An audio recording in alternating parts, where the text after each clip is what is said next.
가난한 사람들의 행동과 사고방식을 이해하기 위해 여러 심리학자들의 이론을 토대로 분석할 필요가 있습니다. 이들은 반복된 실패로 학습된 무기력을 경험하게 되며 마틴 셀리그만의 이론에 따르면 이러한 무기력은 자신의 상황을 통제할 수 없다는 믿음을 형성합니다. 경제적 어려움 속에서 미래 계획을 세우는 것이 더욱 힘들어지고 결국 재정적 문제는 더욱 심각해집니다.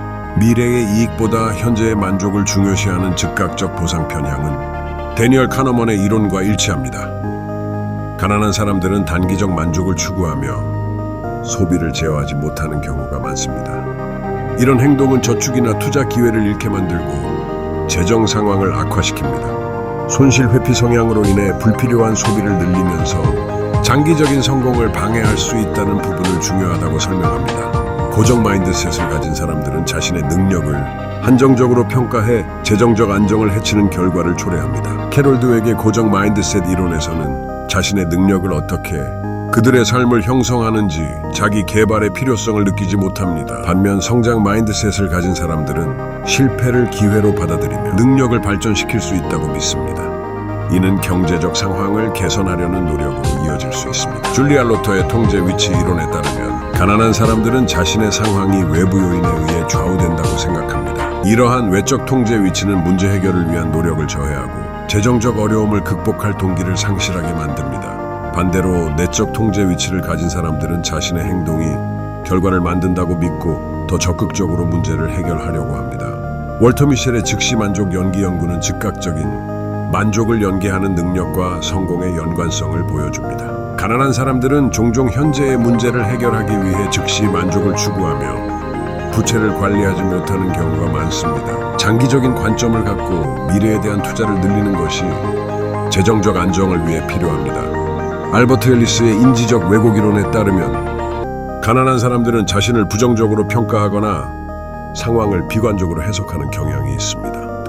이러한 부정적 사고방식은 긍정적인 변화에 대한 의지를 약화시키며 경제적 성공을 위한 행동을 저해합니다. 이러한 사고를 극복하기 위해 긍정적 결과를 기대하는 연습과 객관적 평가가 필요합니다. 브라이언 트레이시는 성공한 사람들이 구체적인 목표를 설정하고 시간을 효율적으로 사용하는 것이 중요하다고 설명합니다. 가난한 사람들은 종종 목표 없이 시간을 낭비하며 이는 재정적 성장을 방해합니다.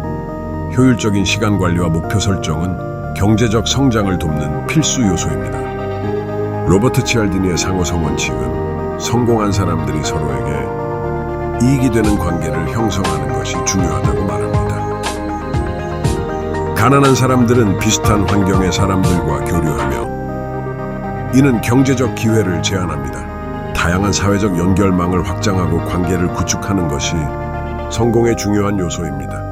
결국 가난에서 벗어나기 위해서는 행동을 바꾸는 것뿐 아니라 심리적 사고방식의 변화가 필수적입니다. 긍정적인 사고방식과 내적 통제 위치를 강화하는 것이 중요하며 자기 개발과 소비 통제를 실천하고 미래에 대한 계획을 세워야 합니다. 이러한 변화는 지속적인 노력과 자기 반성을 통해 이루어질 수 있으며 가난을 극복하고 경제적 안정을 이루기 위한 첫걸음이 될 것입니다. 심리적 변화를 통해 새로운 기회를 찾고 긍정적인 행동 변화를 이끌어내는 것이 가난에서 벗어나는 길입니다. 이제 마음을 단단히 굳게 먹고 최고의 삶으로 여러분을 초대합니다. 저와 함께하면 여러분의 삶이 더 풍요롭고 행복해질 것입니다. 구독과 좋아요는 저에게 큰 힘이 됩니다. 여러분의 작은 클릭이 큰 변화를 만듭니다. 지금 바로 함께 해주세요. WB 라이프와 함께 더 밝고 놀라운 미래를 만들어 갑시다. 여러분의 참여를 기다립니다. 감사합니다.